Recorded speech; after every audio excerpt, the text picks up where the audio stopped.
Friends, आज हम बात करेंगे सुजलोन एनर्जी के बारे में। और जैसा कि आप लोग देख पा रहे हो दोस्तों, सुजलोन एनर्जी में आज के दिन हमें एक अपर सर्किट लगता हुआ दिखाई दे रहा है। तो सुजलोन एनर्जी में पिछले 3 दिनों से हमें back to back upper circuit लगता हुआ दिखाई दे रहा है। तो आज इस वीडियो के माध्यम से हम लोग जानेंगे कि ये अपर सर्किट लगने का पीछे आखिर वजह क्या है, किस वजह से सुजलोन एनर्जी में हमें एक तेजी बनते हुए दिखाई दे रही है, तेजी हमें किस लेवल तक जाता हुआ दिखाई देगा। क्योंकि अगर आप रिकॉल करो, मैंने आपको 4 दिन पहले ही बता दिया था कि सुजलोन एनर्जी हमें ₹10.30 ₹10.20 के लेवल तक जाता हुआ दिखाई जरूर से देगा अगले कुछ ट्रेडिंग सेशन में। और आज के दिन देख लो दोस्तों, सुजलोन एनर्जी हमें ₹10.35 में ट्रेड करता हुआ दिखाई दे रहा है। दैट मीन जिन लोगों ने उस समय खरीद कर रखा है उन लोगों को ऑलरेडी 20-30% का एक शॉर्ट टर्म में रिटर्न मिल गया है सुजलोन एनर्जी से। तो अभी देखा जाए तो हमारा एक टारगेट अचीव हो चुका है। तो अब हमारा नेक्स्ट टारगेट सुजलोन एनर्जी में क्या निकल कर आ रहा है, इस लेवल पर हम लोग खरीदारी कर सकते हैं या नहीं। दैट मीन ₹10.35 का लेवल पर हम लोग खरीदारी करके रख सकते हैं या नहीं आने वाले कुछ ट्रेडिंग सेशन में। अब सुजलोन एनर्जी का अगला क्या टारगेट निकल कर आ रहा है, तो इन सारी चीजों को हम लोग जानेंगे। और साथ ही साथ दोस्तों, सुजलोन एनर्जी से रिलेटेड जो भी अपडेट सामने निकल कर आई है उन सारे अपडेट्स को मैं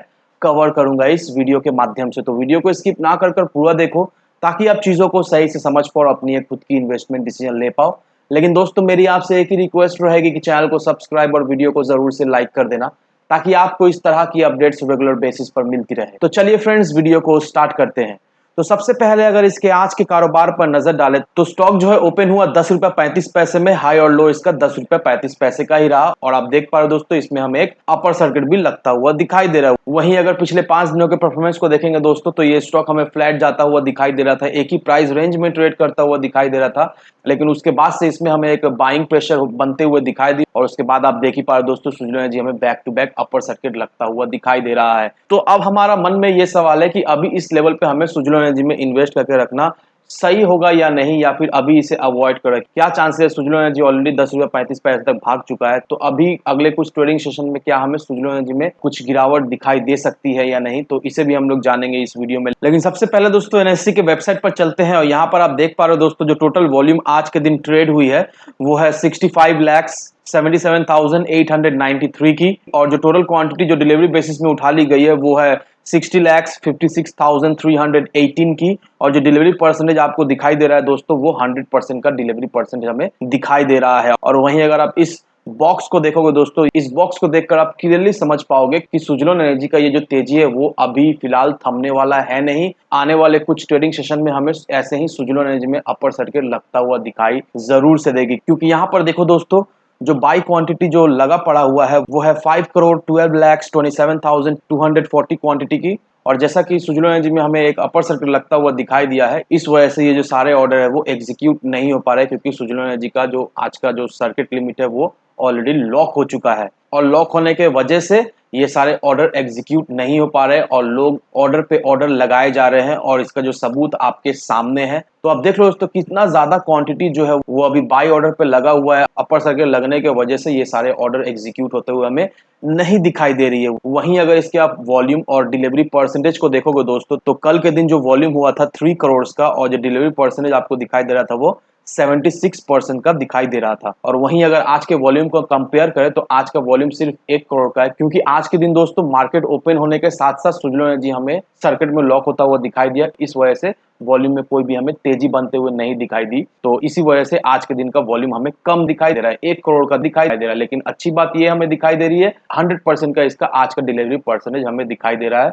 और मैं हमेशा आपको यही कहता हूं दोस्तों, डिलीवरी परसेंटेज बहुत ही महत्वपूर्ण रहती है। अगर आप किसी भी स्टॉक में इन्वेस्ट करने का सोच रहे हो लॉन्ग टर्म के नजरिए से या फिर शॉर्ट टर्म के नजरिए से, आपको उस स्टॉक का डिलीवरी परसेंटेज देखना बहुत ही जरूरी हो जाता है। क्योंकि डिलीवरी परसेंटेज देखकर आप समझ पाओगे कि उस स्टॉक को लोग जो है वो इंट्राडे में ही ट्रेड करके निकल जा रहा है, या फिर उस स्टॉक को लोग अपने पोर्टफोलियो में ऐड करके रख रहे हैं शॉर्ट टर्म के नजरिए से या फिर लॉन्ग टर्म के नजरिए से। और जो सुजलोन एनर्जी का जो अभी फिलहाल हमें डिलीवरी परसेंटेज दिखाई दे रहा है वो काफी शानदार दिखाई दे रहा है। दैट मींस इन्वेस्टर्स का रुझान जो है वो सुजलोन एनर्जी में हमें बनते हुए दिखाई दे रहा है, लोग इसे खरीद कर अपने पोर्टफोलियो में ऐड किए जा रहे हैं। और वहीं अगर इसके आप कम्युनिटी सेंटिमेंट्स को देखोगे दोस्तों, कम्युनिटी सेंटिमेंट्स भी हमें पॉजिटिव दिखाई दे रही है। 83% लोग चाहते हैं इसे बाय करके रखने के लिए और 17% लोग चाहते हैं इसे होल्ड करने के लिए। तो अब देख लो दोस्तों, आउट ऑफ 100 90% लोग चाहते हैं इसे बाय करके होल्ड करके रखने के लिए। तो कम्युनिटी सेंटिमेंट्स काफी ज्यादा स्ट्रांग हमें दिखाई दे रही। इन्वेस्टर्स अभी स्टॉक पे टूट पड़े हैं। अब सबसे पहले दोस्तों इस आर्टिकल को देखो, यहाँ पर कुछ चीजें हैं जो आप सभी लोगों को समझना बहुत ही जरूरी है, और ये सारी चीजों को देखकर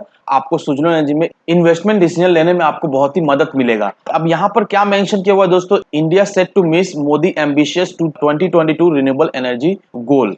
अब इसका मतलब क्या है, ये आर्टिकल आखिर कहना क्या चाह रही है? तो यहाँ पर यही मेंशन किया हुआ है दोस्तों कि इंडिया का जो गोल था 175 गीगावाट इलेक्ट्रिसिटी जनरेट करने का रिन्यूएबल एनर्जी से बाय द एंड ऑफ 2022, वो टारगेट जो है वो अचीव नहीं कर पाई इंडिया, और by the end of 2022 160 gigawatt ही जो है वो कंट्री जो है वो अब तक अचीव कर पाई है। दैट मींस इंडिया का जो टारगेट था उससे 36% इंडिया अभी शॉर्टेज में चल रही है। अब देखो दोस्तों, इसके पीछे जो सबसे बड़ा रीजन निकल कर आ रहा है वो है स्ट्रक्चरल प्रॉब्लम। अब देखो दोस्तों, इंडिया में जो 90% जो पावर सप्लाई होती है वो मेनली जो है वो डोमेस्टिक पावर सप्लायर जो वो कंट्रोल करते हैं। अब ये लोग क्या स्ट्रगल करते हैं, अब ये लोग जो है वो इलेक्ट्रिसिटी ट्रांसमिशन में वो बहुत ही स्ट्रगल करते हैं, और इनका जो कर्ज है वो बहुत ही ज्यादा है। अब जैसे इनके पास कर्ज ज्यादा है, इंफ्रास्ट्रक्चर उतना कुछ खास है नहीं, और ये लोग क्या करते हैं, ये लोग पावर खरीद कर फिर जाकर एंड कस्टमर को बेचते हैं, और इतना ज्यादा इनके ऊपर कर्ज है कि ये जो ठीक ठाक से ऑपरेट नहीं कर पाते हैं, ठीक ठाक से पावर जितना जितना खरीदना चाहिए उतना पावर खरीदकर एंड कस्टमर को सप्लाई करने में असफल रहते हैं। अब यहाँ पर क्या हो रहा है दोस्तों, फेडरल गवर्नमेंट तो प्रोजेक्ट जो है वो ऑक्शन कर रहे हैं, लेकिन उनको पोटेंशियल बायर्स मिलने में बहुत ही मुश्किल हो रही है, क्योंकि फर्स्ट ऑफ ऑल देखो दोस्तों, रिन्यूएबल एनर्जी से रिलेटेड कुछ कुछ प्रॉब्लम है, डिस्ट्रीब्यूशन प्रॉब्लम है, इंफ्रास्ट्रक्चर प्रॉब्लम है। तो इस वजह से काफी सारे जो न्यू प्लेयर है, न्यू बायर है, वो इस फील्ड में आने से डरते हैं, क्योंकि उन्हें ऐसा लगता है कि उन्हें लॉस हो सकता है। तो इस वजह से फेडरल गवर्नमेंट जो ऑक्शंस करते हैं तो उनको बहुत ही डिफिकल्टीज फेस करने पड़ती है नए बायर ढूंढने में। और अब यहाँ पर एक और प्रॉब्लम है कि जो गुड्स एंड सर्विस टैक्स है जो रिन्यूएबल एनर्जी पे जो पहले पड़ता था वो सिर्फ और सिर्फ 5% का हुआ करता था, लेकिन ये जो टैक्स बढ़ाकर अभी 12% का कर दी गई है। तो इस वजह से भी डेवलपर को बहुत ज्यादा ही प्रॉब्लम हो रही है रिन्यूएबल एनर्जी के इक्विपमेंट लाने में, और रिन्यूएबल एनर्जी का इक्विपमेंट अगर नहीं लाए तो वो लोग ठीक से ऑपरेट भी नहीं कर पाएंगे।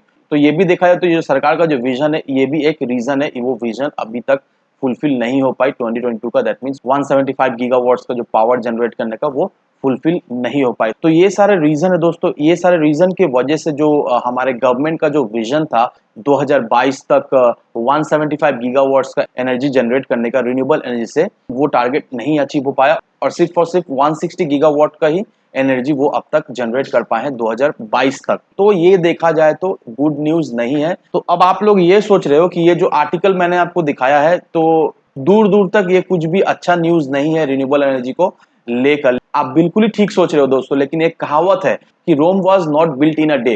रोम जो शहर है वो एक दिन में नहीं बना था, उसको बनने में टाइम लगा था। उसी तरह से दोस्तों, अगर आप रिन्यूएबल एनर्जी के स्टॉक में इन्वेस्ट करके रखते हो और मिनिमम आप 5 साल के लिए होल्ड करके रख पाते हो, नो डाउट दोस्तों ये सारे स्टॉक आपको एक मल्टीबैगर रिटर्न जरूर से बना कर दे जाए, क्योंकि धीरे धीरे करके दोस्तों गवर्नमेंट पॉलिसी में इंप्रूवमेंट भी कर रही है, नए नए पॉलिसीज भी ला रही है। गवर्नमेंट जो है वो पूरी तरीके से कोशिश कर रही है कि जिस भी तरह से रिन्यूएबल एनर्जी से जो पावर जनरेट हो वो मेन स्ट्रीम हो, 70% से भी ज्यादा जो पावर जनरेट आने वाले समय में हो वो रिन्यूएबल एनर्जी से हो। इस वजह से जो गवर्नमेंट है वो पूरी तरीके से कोशिश कर रही है कि बाय हुक बाय क्रुक ये जो इनका जो टारगेट है वो जैसे भी करके अचीव हो। अब एक बात तो समझ लो दोस्तों, गवर्नमेंट जो सोच रही है, गवर्नमेंट का जो विजन है, गवर्नमेंट ने जो टारगेट लेकर रखा है, हम लोग ये कह सकते हैं मुमकिन है, नामुमकिन नहीं है, लेकिन वो सारी चीजों को इंप्लीमेंट करने का जो गवर्नमेंट जो टाइम फ्रेम ली है, मे बी वो टाइम फ्रेम में गवर्नमेंट अचीव ना कर पाए। लेकिन ये भी बात है दोस्तों, जिस तरह से ऑल ओवर वर्ल्ड में जो रिन्यूएबल एनर्जी का जो पहल चल रहा है दोस्तों, नो डाउट दोस्तों आने वाला फ्यूचर में जो एनर्जी जनरेट होने वाली है वो नो डाउट रिन्यूएबल एनर्जी जो है वही जाकर मेन स्ट्रीम पावर जनरेट करने का एक माध्यम बनने वाला है। तो ये सारे फैक्टर को कंसीडर करने के बाद ही अपना एक आप इन्वेस्टमेंट डिसीजन लेना। लेकिन एक बात का ध्यान रखना दोस्तों कि अगर आप रिन्यूएबल एनर्जी के स्टॉक में इन्वेस्ट करके रखते हो, ऊर्जा ग्लोबल को ले लो, सुजलोन एनर्जी को ले लो, नो डाउट दोस्तों आने वाले समय में दोस्तों आप अपने इन्वेस्टमेंट पर रिग्रेट नहीं करोगे, और ये सारे स्टॉक आपको एक हैंडफुल रिटर्न बनाकर दे जाए। क्योंकि एक बात का ध्यान रखो दोस्तों, जब सुजलोन एनर्जी लिस्टेड हुआ था और जब सुजलोन एनर्जी का प्राइस हमें गिरता हुआ दिखाई दिया था, उस समय का सेंसेक्स देख लो, उस समय का निफ्टी देख लो, और अभी का सेंसेक्स देख लो, अभी का निफ्टी देख लो। धीरे धीरे करके समय बदल रहा है दोस्तों। इसी तरह ही ये सारे स्टॉक को हमें समय देना पड़ेगा। अभी ये स्टॉक हमें कौड़ियों के दाम में मिल रहा है, देखा जाए तो ये एक अपॉर्चुनिटी है, और अगर हम लोग ये अपॉर्चुनिटी ग्रैब कर लेते हैं, नो डाउट दोस्तों आने वाले समय में हमें एक अच्छा खासा रिटर्न ये सारे स्टॉक जरूर से बनाकर दे जाएगी। तो जरूर से अपना इन्वेस्टमेंट बनाए रखें, लेकिन कोई भी इन्वेस्टमेंट डिसीजन लेने से पहले दोस्तों अपनी खुद की डिटेल रिसर्च किए बिना कहीं पर भी इन्वेस्टमेंट ना करें। वीडियो अगर आपको पसंद आए तो लाइक से सब्सक्राइब जरूर करना। तो चलिए फ्रेंड्स, मिलते हैं हम अगले वीडियो में।